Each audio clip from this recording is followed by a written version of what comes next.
Hello, fight fans. George Hansen, the Pope of Pugilism. February 10th, 2300 Arena, the mega fight of 2018.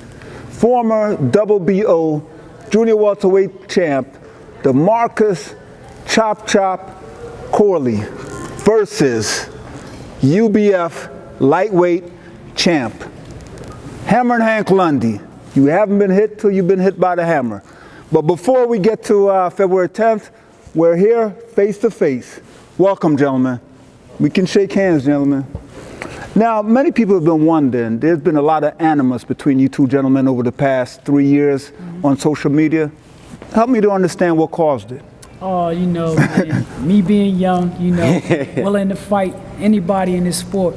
And one thing about it, Chop knows that, you know, I back down from nobody and I'm always ready to fight, you know, just like yourself, you know, but this time you barked up the wrong tree because I made your dream come true. Okay, gentlemen, Chop Chop Corley, we know you're a former champion. I mean, your resume is so long, man, it's from here to Jamaica.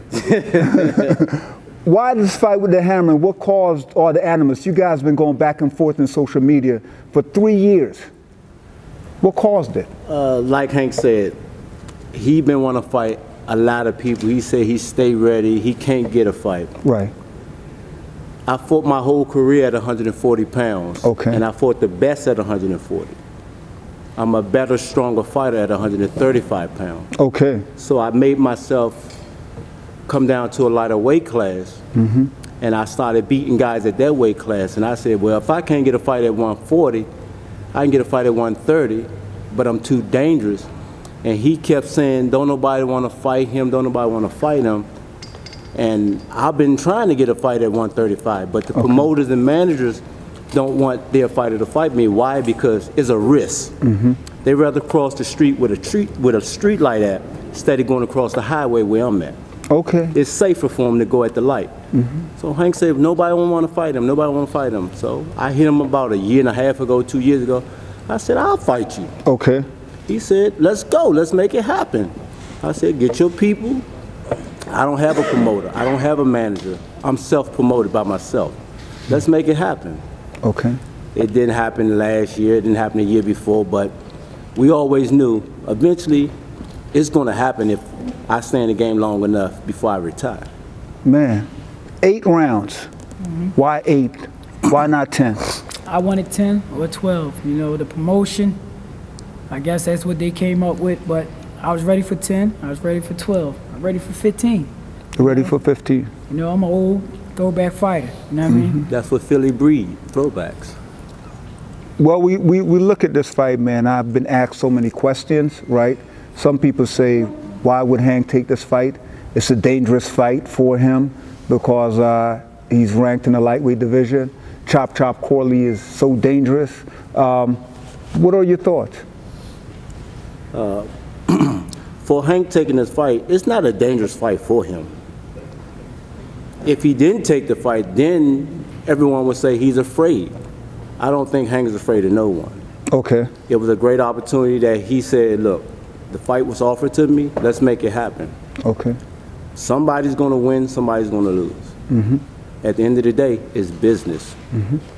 Yeah, after he lose, he probably lose his ranking in his body sanction, but other than that, he still will come back and be able to fight again. Okay. He's young, I'm old. I'm the turtle, he's the rabbit. He's the rabbit. But you know in that analogy, the turtle did beat the rabbit. Hank, looking at this fight, man, and Chop Chop Corley, what do you see? What are some of the deficiencies you see that you can exploit on February 10th? You know, there's a lot. You know, a lot of things I see, you know, where I see when they were younger fighters, you know. I looked at the Chop Chop that fought Floyd Mayweather. Okay. You know, superb fighter. Now, we're not taking nothing away from him, but Father Time, you know, got the time. You know, Okay. So I already know fight time come. Chop Chop going to be prepared. He's going to be ready. You know, so he's going to try to get Hank Lundy to make a mistake and capitalize off it, which that's not going to happen. It's not going to happen. Okay. Well, chop, there's an old adage. You haven't been hit until you've been hit by the hammer.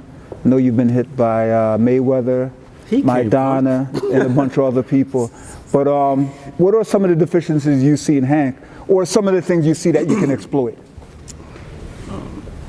I watched a few of his fights. The most recent one when he fought Crawford. Okay.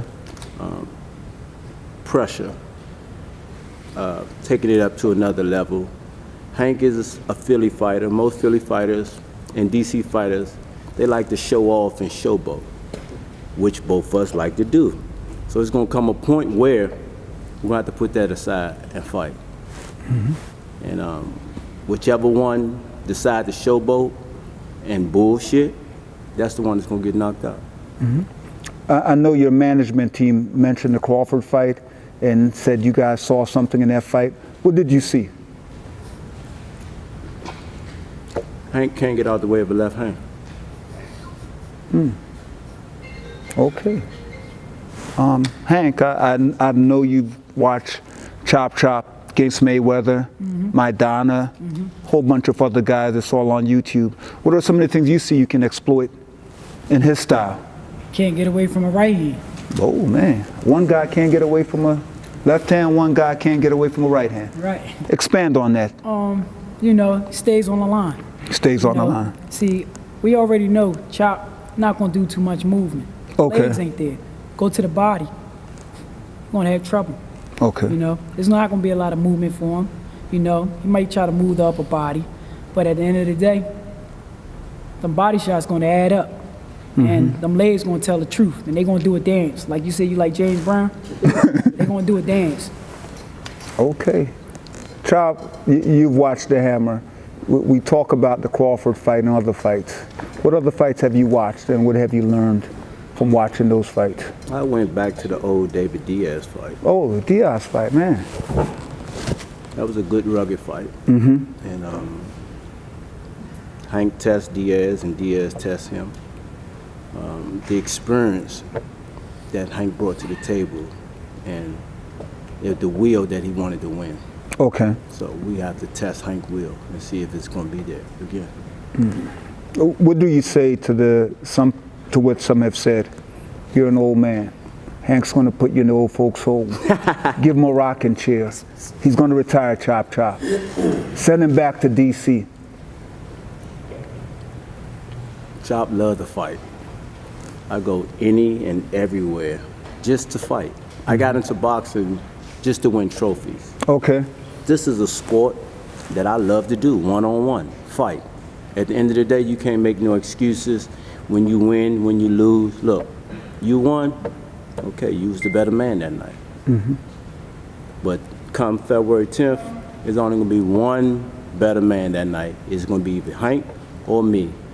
I'm not ready to retire yet. You're not ready to go off to the old folks' home. Not yet. Not ready to collect that pension. No, they don't have one for the fight anyway. Okay, Hank, social media, man, I've been following everything. There's been a lot of back and forth, right? Which nursing home you want to send the Oh man. Marcus Corley to? Pick one. Philly has several. I don't know it, man. I may have to research some in DC. That way the family members can see. But all jokes aside, man. I wish both of us great health coming out. Of this fight, because we all put it all on the line. I want nobody to get hurt. But fight night, I'm gonna be real. I'm just ain't gonna care about you. But after the fight, when everything's said and done, I wish both of us walk away from this sport, live to fight another day, and healthy, But right now, I'm actually gonna bring a walker in there for you, to help you get up, when I'm done. Okay. I I mean, respect that. we understand that. I have to ask this question. What's your prediction? I only come one way. You only come one way. I'm coming for the knockout. Okay. I won't be satisfied if I don't get the knockout. You won't be satisfied unless you get a knockout. If I win by decision, split decision, I'm not satisfied with it. Okay. At my age, 43 years old, I want a knockout. You want a knockout? I want to go out on top. I want to knock out. I want to knock Hank out. And after I knock Hank out, hopefully I can get Zab Judah across the table from me. I want to knock him out. You want to knock Zab out? It's revenge for me. It's revenge. Okay. A Hammer, what's your prediction, man? The same thing. A knockout. A knockout. Because at the end of the day, you coming, trying to knock the Hammer out.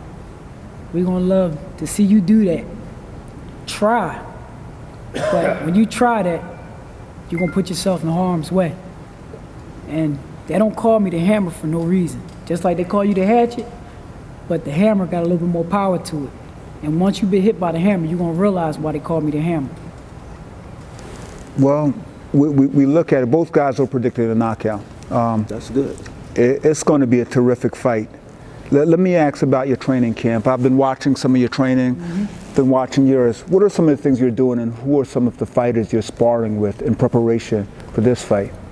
Well, I went over to the Lions Den. The Lions Den. You know the Den. Okay. Headbangers. Headbangers. Lamont Peterson. That's a den over there. Either you going to fight, get in shape, or you ain't going to come back. Okay. Even in strength and conditioning, guys come over there, work out one time, they don't come back. You see what real fighters are made of over there. Okay. So working with the young fighters, that experience, the speed, yeah, I'm much older. Okay. So I got to make that adjustment, timing. But who would headbangers can simulate Hammer and Hank Lundy? People can try. Hank is going to be a different fighter when they come in there. Okay. He's made adjustments from the Crawford fight. So I know he's going to be a different fighter. Okay. I got to make him make mistakes. That's the key. Okay. Now, what happens if the fight gets in the later rounds? As Hank said earlier, you're an old man. Your legs are gone. You can't use that walker if you make it past the fourth round. That's the key. I'm the later rounds. Okay, you're the later round. I get stronger as I go on. I start off slow. You start off slow. I start the race slow. I finish strong. Okay. And Hank, in your preparation, chop, proven veteran, fought everybody. Who have you been sparring with in preparation for this big fight? A lot of southpaws. Southpaws, okay. A lot of southpaws. And I actually, throw in a couple guys that's right-handed in case he decide to bring something new to the table. It wouldn't surprise me, chop, try to turn right hand. Okay. And try to bring something else to the table, But at the end of the day, we're going to be prepared, we're going to be ready. And I'm going to tell you one thing. I have a fighter down in D.C. Yeah. You can't just sit there and let somebody punch on you and try to time a guy. Because a guy like me, you do that, you definitely going to go to sleep. So change a little bit more preparation. You know what I mean? You got to change it because that's not going to work over here. See, I already know you think this is Philadelphia. My back going to be against the wall. I'm going to try to show off in front of the fans, try to make dumb mistakes, and you're going to capitalize. It ain't going to be that way. Because at the end of the day, after this fight, I got bigger things, you know what I mean? So you're in trouble. I'm not sleeping on you. I'm not taking you no less of an opponent. I'm coming to end it. Because at the end of the day, it's a fight. I know it's going to be a fight. Listen, like you said, you ain't ready to retire, but I'm going to make you retire. Okay. We will see. We look at it, I've been looking at your career the past year and a half. You fought 7 times, 6-1, 4 times in Jamaica. Over the same stretch, Hank has fought twice in the past year and a half. How do you think that's going to help you on fight night, being the busier guy? Fighter's body is a temple. Okay. Hank's body is a car. My body is a car. Yes, we Okay. drive it. It all depends on how he take care of his car. Okay. He haven't been keeping his car tuned up. Okay. So it's going to be missing. It's going to be putting a little bit. You got to keep the car running. You got to keep an oil change up in there. Keep it tuned up. Keep the gears going. That way come that big race, you can't say, oh man, I didn't get enough work. I didn't get enough spawn. I've been off for 6-7 months. I don't like taking layoffs. I'm in the gym all the time, doing something. It's interesting you mentioned the car analogy, which I love. Are you driving a Lamborghini or a Chevy? You compare your body to a car. Which car? What kind of car? I will compare my body, I say, to a Bentley. Bentley? I'm a Bentley. I Man. ain't gonna put no cheap gas in my I'm gonna put the best. You're a Bentley. I'm Okay. a Bentley. The Hammer, what are you? Oh man, I'm old school, man. I'm classic. You're a classic. A Cadillac, baby. So a Cadillac. With 4 flats. Oh man. Go way back. I like that. No, that's a good one. But it is. I've already penciled this in for Philadelphia Fight of the Year for 2018. It's a huge fight. I believe it should be on one of the major networks. It's going to be fireworks. And what do you want to tell the fans? We're about to wrap up. Chop chop. Come out to the event. It's gonna be a great night, a great fight. The undercard is gonna be great. You're gonna see 2 veteran fighters. He is a veteran. He's not a young fighter. You're gonna see 2 young fighters get in there, let their hands go, show their talent. May the best man win. After that, shake hands. On to the next. A Hammer. You know, want everybody to come out, tune in, get popcorn ready, you know. One thing about Hank Lundy, we just don't pick anybody that we could walk over. You know, Chop, he been doing his thing, you know, going over to Jamaica, fighting the guys, you know, younger guys, you know, less experience, but, you know what I mean, you stand busy, give you that, you know, and you beating these guys. But, you know, at the end of the day, 2 guys putting their life on the line for their family, you know, so I want everybody, when the fight done and over with, everybody show Chop respect because he got in the ring. He came to Philadelphia to put on an excellent fight, to take a fight with Hank Lundy in his hometown. You know, so we do give you respects and props for that, you know what I mean, as a man. You know, I know you fighting for your family, I'm fighting for mine. Like you say, February the 10th, may the best man win. Well, gentlemen, thank you for coming out, Chop, from D.C. Hank, there you have it, folks. February 10th, hard-hitting promotions right here at 2300 Arena. I've already started writing the article because it will be 2018 Philadelphia Fight of the Year. Please call Hard Hitting Promotions and get your tickets. You don't want to miss this fight, probably the greatest fight of the year in Philadelphia. Thank you, gentlemen. Have a safe trip back to D.C. and Hammer, you're already in Philadelphia.